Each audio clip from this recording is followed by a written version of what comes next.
Well, how do that, chums? As I, Captain Steve, and today, chums, I have an ideas video around the gameplay loop. Because at the moment, there's like 250 something freaking galaxies, which is a lot of galaxies. And I'd imagine that a good wealth of the players haven't explored more than, say, a handful. So I'm thinking, why not reduce it to 16, but make each of the 16 make sense? So I'm thinking the first system that you spawn into is the sunset system. Now, it would be nice if this had a very vanilla sort of feel to it. So the terrain that we was used to right at the start, with some of the older materials as well, like iridium and things like that, and all sorts of other stuff, but also blend in some of the newer elements as well, so you don't get confused when you jump to the next system and so forth and so on. But yeah, no base building in here. Completely solo. No multiplayer, no nothing. I mean, a lot of people, as soon as they get the Nexus, can exploit the hell out of the Nexus and jump ahead further into the game anyway than what they possibly could anyhow. I feel that the Nexus is a little bit OP to have as early on as you get in the current storyline. I know that might be slightly controversial to some, but look at all the duplication techniques you can use, or the portal, and using the portal to abuse systems to go to people's farms and get a shed load of iridium and get super rich super quick. You know, there is that sort of stuff that can go on, and other players can give you sort of commodities as well. Something that I've always found funny about the current iteration and the way things are is you establish a connection right at the start with the actual Atlas. You interface to the Atlas calls out to you and wants to give you tasks. Yet when you go and see the Atlas, can you speak or understand its lingo? Heck no, you can't, and there's like over 200 words or something for the Atlas language, and the only way you can learn them is to go to a shed load of monoliths. Who's got time for that? Who's going to go to all those monoliths unless they build it into the story arc, and maybe the monoliths can teach you more than one word at a time. Just saying. Or how about this for an idea? When you get out of your actual ship right at the start and you go and interface with that giant washing machine thing over yonder, well, how about if you actually choose to accept the Atlas's path and the Atlas's bidding? It asks if you want to download the Atlas language, and your exosuit could warn you, Captain, you're only going to have 16 seconds to get back to your ship. I'm going to have to shut down your life support and your hazard protection for this download to commence. Are you sure? And you hit yes. And then maybe there could be a countdown on the screen. 16, 15, you know, and all that sort of stuff. Build in the whole 16-16 right at the start. And maybe you have to sort of stumble your way back to your ship. And as you are, all the Atlas words are flashing up that you're learning them. And maybe the screen could all change colours and things like that and go all freaking gnarly as you're downloading the freaking Atlas language. At least then when you go to the Atlas, you'll be able to interface properly and start learning the lore of the Atlas right from the freaking off. Because I did the whole Atlas path not knowing a freaking word that it said, or just a handful, so I didn't really get the whole thing of it. So here we go. This could be me stumbling back and it flashes, and I've slowed it down here, but you could have 16, 15, 14 on the screen, you know, and really sort of build up that sort of 16-16 countdown with visual effects and stuff and weirdness going on. Yeah, and maybe sort of like flashes of Sentinels and the realm of glass and the void and some of the corruption that's going on to give you a hint of what might be coming. That'd be freaking awesome. So that'd be the first dimension, the sunset dimension. So visual style, the graphical appearance would be very much vanilla, with some of those artistic styles taken directly from some of those artist impressionary pictures that we saw from, you know, Beau Lamb and Grant Duncan, but then maybe add a couple of the origin type elements over the top in visual qualities. Perhaps don't have the ringed planets, for example, but have some of these weird columns and stuff appearing on planet surfaces. So it's very much vanilla with just a few tweaks. Maybe, you know, the lighting effects that we've got now and the bloom effects and things perhaps. Just a couple of visual improvements, but nothing major. So it's very much the solo lone experience. Now the second dimension, the bird dimension, you encounter the Nexus. Yes, the anomaly, the spatial anomaly, where you encounter Polo and Nada for the first time, but only have the one landing pad. This is still very much a solo type experience, even at this stage. So although you've called in the Nexus, it's the old Nexus. No hint of multiplayer or cross-dimensional shifts or anything like that as yet. Heck no. But add in, say, the exocrafts, the basic exocrafts that you can get as just blueprints. So you could actually build them out, you know, because you don't need a base to actually build out an exocraft. And maybe it gives you just the roam Coma to start out with, and maybe the Colossus, and not the other exocrafts, because the exocrafts slowly trickled out. You know, we didn't get the Nautilus to the Abyss and stuff. So there we go. So that's that pretty much. But you can go up and see Nada and Polo and do the Artemis questline. Now, the Artemis questline I feel should be almost exactly how it is now, apart from you don't encounter so many of the travellers and you don't pick up the glyphs. I feel that the glyphs should be rewarded to you at the last phase of jumping into the next galaxy. So as soon as you warp to the next galaxy, bang, they give you the next glyph. So yeah, every single time you reach the galactic centre of each of the 16 dimensions or the 16 galaxies, you get awarded a glyph, and you can use those glyphs to jump back to previous. But yeah, the next one is Reflections. So this time you're asked by Nada and Polo to find Helios and Ares, and you're actually given backstories for Helios and Ares as well, and given the Abyss storyline. So I'm thinking perhaps these two characters could be survivors of the Abyss, perhaps, and we do the Abyss storyline and we can actually populate out the Nexus slowly. And in this iteration, the Nexus actually gains the actual landing pads and starts becoming multiplayer, and you get the Quicksilver Synthesis android introduced to you in the Quicksilver missions. So at this point, that's when you've earned the ability to use multiplayer, and you're starting to see other travellers and you're rescuing other travellers. So this kind of makes sense. You couldn't save Artemis, but you have saved these guys, so it feels a little bit more triumphant in a roundabout way, helping Nada and Polo to solve these, you know, the missing travellers, if you like, that have all gone disappearing into different places inside of the world of No Man's Sky, which I think would be quite cool. It would give you a sense of progression, a sense of unlocking stuff, a sense of achievement, where a lot of the time in No Man's Sky you have things pop up like milestones, but do you get rewards? Not really, but these will reward you, because each of these will become vendors that you can use.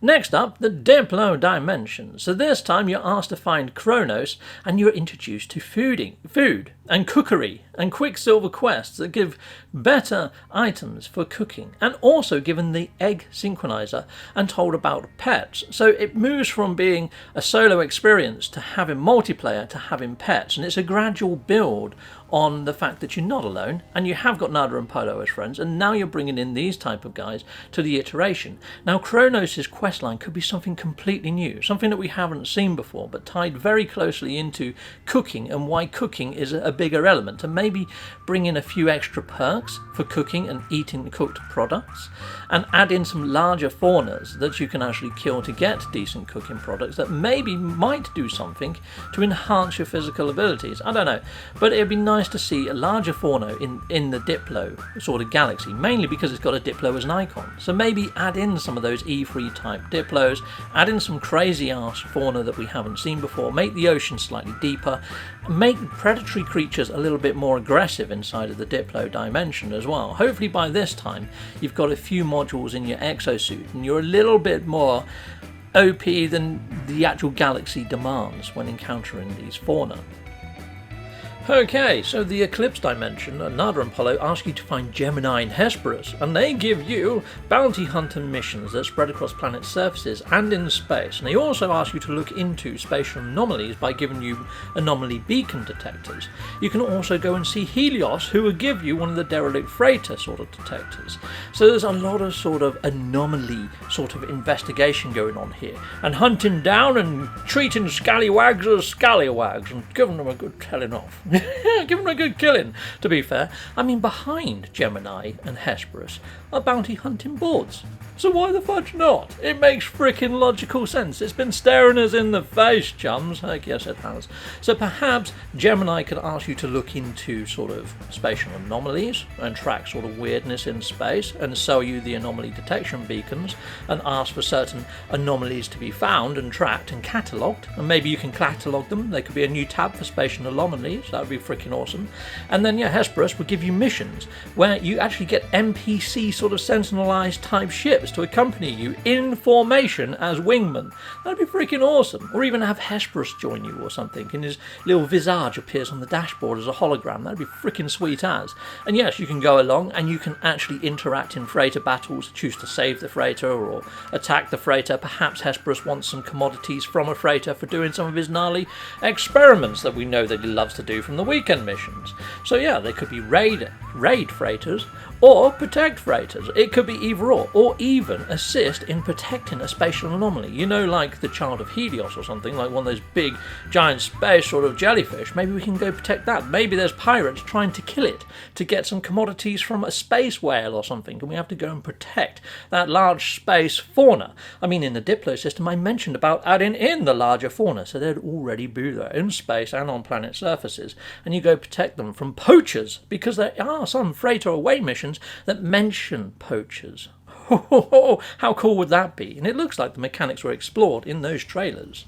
Okay, so next off is the balloon, and you're asked to go and find Hyperion and Selene, each with their own sort of backstories as well. Gemini and Hesperus would also have their backstories to get them onto the Nexus too. I should have mentioned that. But yes, so this time you gain access to all base parts as well. You start recruiting officers for your base, you know, like the technicians that you get at base, but maybe there should be more mission-y type stuff around that, actually getting them there in the first place rather than just going to a station and recruiting them. Maybe you have to fly to a certain area of space and go to a planetary coordinate and find them that way or something, hit up by Selene and by Hyperion, and yeah, you start upgrading your exosuit. So that brings us on to the boat galaxy, where you're asked to find Perseus and Eos. Now, this could be pretty damn sweet. You're also given a freighter and frigates and the ability to rerun the Normandy. It introduces the new biomes, the volcanic and also the swamp biomes are going to be far more frequent than others, and perhaps there can be some rare drops on here that we saw from previous iteration and from the very first system, like a Megion and Radnox and things like that, that you could use to craft out some X-class modules.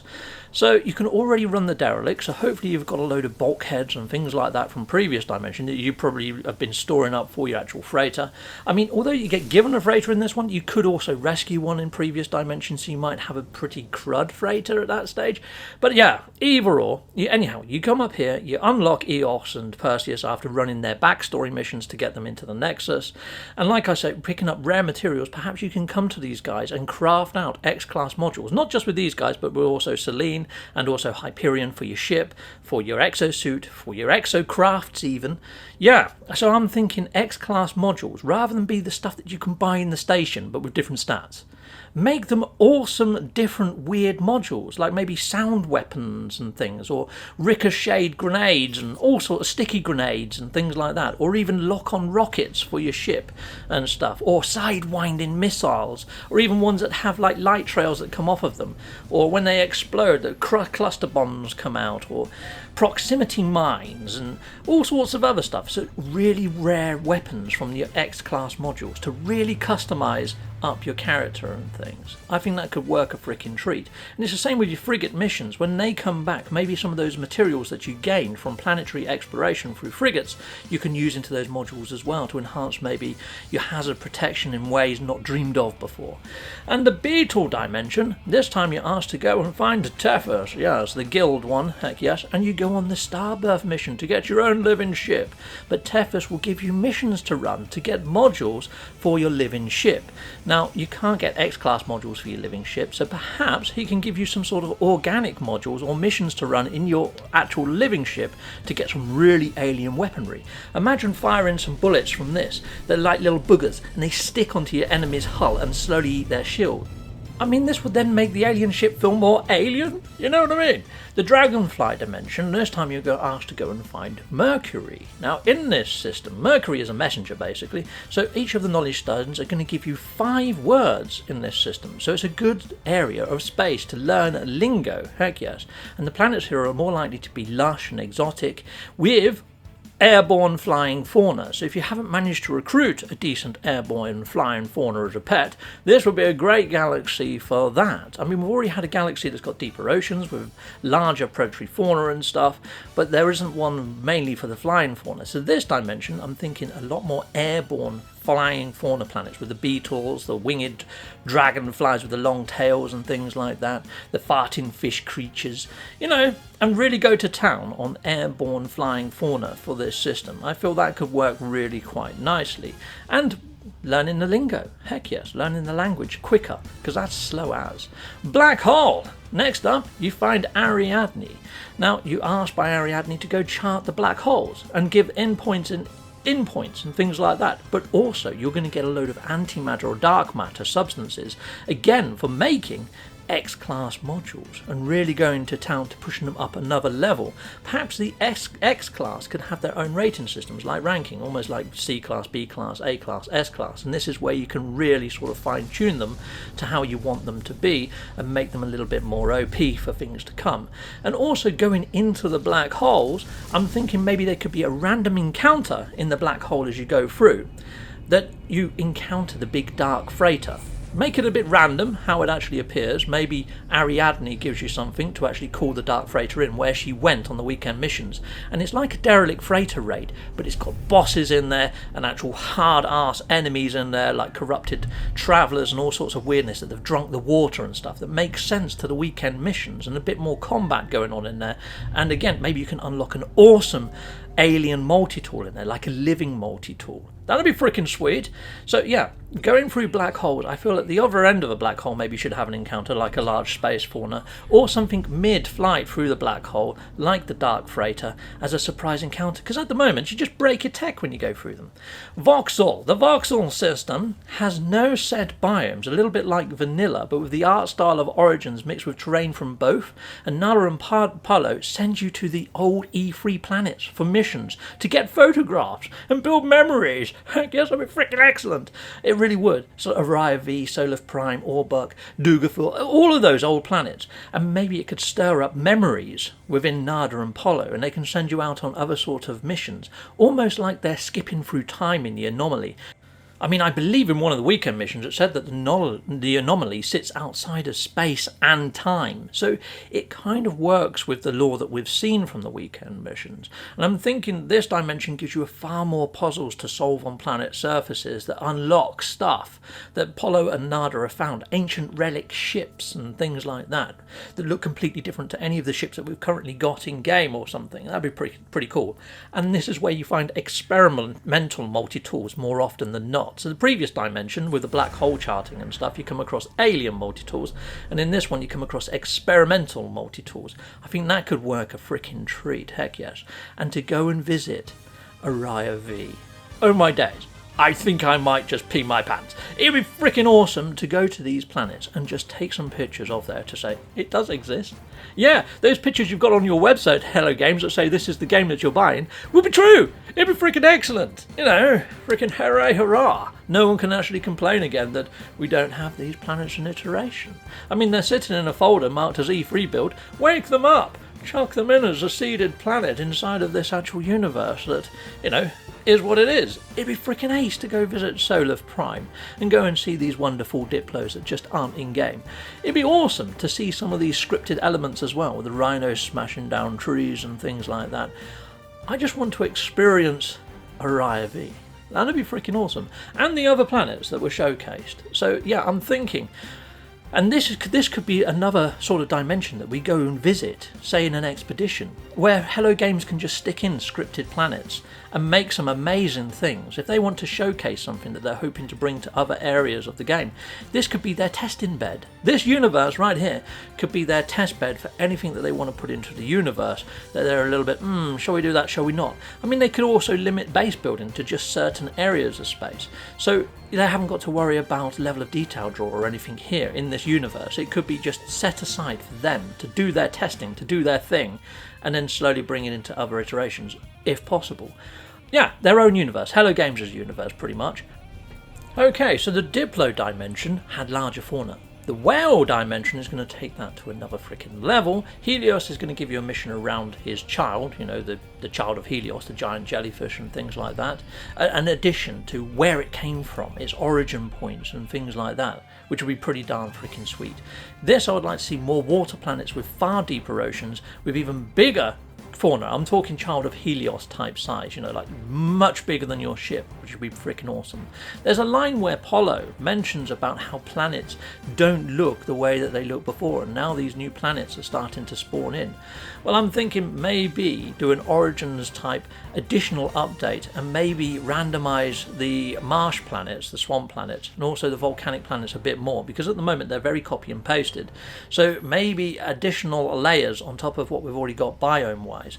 It's like the caves have had a slight facelift. Well, now start adding in like ice caves. Maybe add ice sheets onto the frost planets and things like that. On the swamp planets, add like giant lily pads and stuff on water with big viney type roots hanging down from them and all that sort of magical stuff. On the hot planets, make the water actually bubble and start to boil and add geysers and things. Maybe add a tar biome, you know, like it's completely tarred up with oil patches. I mean, with some of the lighting effects now, the oil effects are really freaking nice. So having a tar type biome and oil biomes would look awesome, especially with the bubbles and stuff. Okay, now the last three galaxies, Tent, Rocket and Tree, I think should be dedicated to each of the races. So in the Tent dimension, the Gek will be the more dominant species, so you're going to see far more Gek systems. There's going to be more around trade in this system as well, and also lots of milestones around the Merchants Guild. And then you've got the Rocket system for the Vikings, so that's the Mercenary Guild, and here you can learn more sort of lingo for that species. So interacting with that species will learn you 10 words per time as well for Viking, Korvax and Gek and so forth. But I think visiting the different sort of relic sites here, you should also get cutscenes and flashbacks of what actually took place. Although the text is freaking awesome, it'd be nice to have some sketch work and some artwork done by Bo Lamb and by Grant Duncan to show what the cities and things were like that did look like. And perhaps then you can go visit their homeworlds and see them as they are now. So you might get a lot larger relic sites and sort of almost crumbled up city remains.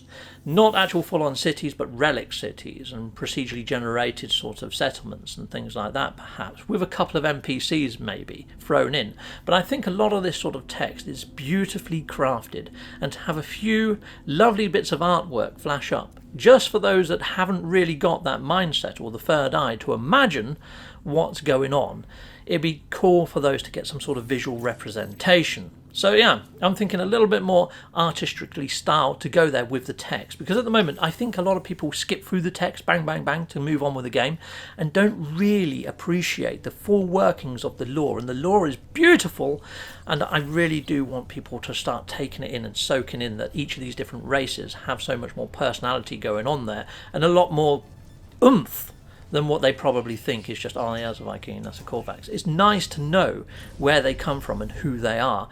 And the text, although it does it justice if you read it, having some visual elements might really help. Okay, so the last one is the Atlas dimension. So this one I feel should have elements of all of them. So as you jump in system to system inside of the Atlas galaxy, you might get random pockets of each of the other systems beforehand. So a lot of people will try to get to this end point because it's vastly more variety here, and I think it should be as they stated in GDC, where the further you get to the centre of this galaxy, the more weirder things get and the crazier things get. I think that would be quite cool. It'd also be nice to have, say, 3 alternate endings towards the end of this as well. Now the Atlas could send you on missions to investigate, say, the foul boundaries, to investigate, say, the black holes and the spaces in between space, dark space, or the void, or whatever you want to call it, the realm of, to actually look at where Ariadne went and to find out why some of these travellers are getting corrupted, to investigate the water and all that sort of thing. So the Atlas wants to find out the source of the corruption. You know, so it can purge the right elements of the simulation and get rid of them, rather than just resetting the whole dang thing. I mean, that could be one of the endings. One of the endings could be what we've got now, is just a giant reset and you get pulled back to the first system, but knowing everything you know now, a new game plus with everything you've got now. You know, and you go through it all again and maybe pick up the things that you might have missed if you want to. You know, but you can jump back to these previous systems. I'll show you how in a bit. But you know, the Atlas wants to purge the corrupted elements or repair those elements. So the Atlas may ask you to go to stations in this system and find wayward travellers, and you learn all the Traveller's lore. And in the Traveller's lore, they actually talk about their king of the alternate world, and that, you know, do you want to make recompense with him? Now, depending on your actions there, perhaps that could spark off some sort of alternate quest line where you go into that realm of space, meet this said king of the other realm, and point out that they are corrupted, blah de blah, and try to make some sort of peace to stop them from corrupting this environment that we're in now, because it could cause a collapse of the simulation. You know, there's so much they could do, and also the failed boundary lore could come into it too, to understand things, and the remembrance lore. So yeah, now I mentioned about jumping back to previous systems. So when you do find yourself one of these portals to actually jump yourself to portal locations in that system, if you input one of the same glyph over and over again, it will first unlock that system. So you key that in first, then you can put in your portal code second. So here you go, let me explain a bit better. If I wanted to go to the bird system, the second system, and I've got all the way up to the 16 for the Atlas system, I can just key in the bird symbol like 12 times, or however many times it is that you put them in here, 4, 8, 12, 12 times. That unlocks, and then it pops up again and says, now put in your portal code, and you put in your portal code, and away you go. And that would take you back to the previous portal, the bird dimension, plus also your portal code that you've put in, so it would take you to the planet. Yeah, it could kind of work, couldn't it? That could work quite nicely, and you get all 16 glyphs, like I say, from going to the end of the dimension, each of the galaxies, and you get awarded the glyph each time you jump. Makes total sense to me, anyway. And then when you've actually gone through all the remembrance lore, perhaps you get the final glyph then. Now, another thing, to get this to work, it may need a reset to the universe. So I'm thinking if it gave people the ability to favourite their top 5 bases and restore them at a base computer, they could do a reset. So there we go, chums. That's all my ideas so far. So yeah, I'm not saying these sort of ideas are set in stone. All I am saying currently is a vast number of players just stay in Euclid. Very few travel through all of the different dimensions, and a very small majority, I'd imagine, go through all 250 odd. So I'm saying maybe reduce it down to 16, make them make sense, add in a sense of progression and reward. I mean, the expeditions, they're awesome for rewards. Add those into each of these dimensions as well as you're progressing through. Maybe have the badge system. Make it like an expedition. 16 different freaking expeditions. Freaking ace. Heck yes it would. So yeah, I'm hoping that you're going to pick this idea up and maybe think about it, tweak it and make it your own idea. But if you want some inspiration, feel free to take whatever the fudge you like from whatever I just put out there in the verse. And even you guys in Viewer World, maybe you get involved. Put some stuff in the comments of what you might like to see in each of the different 16 dimensions if it was reduced to 16. What do you think would fit to each of those glyphs?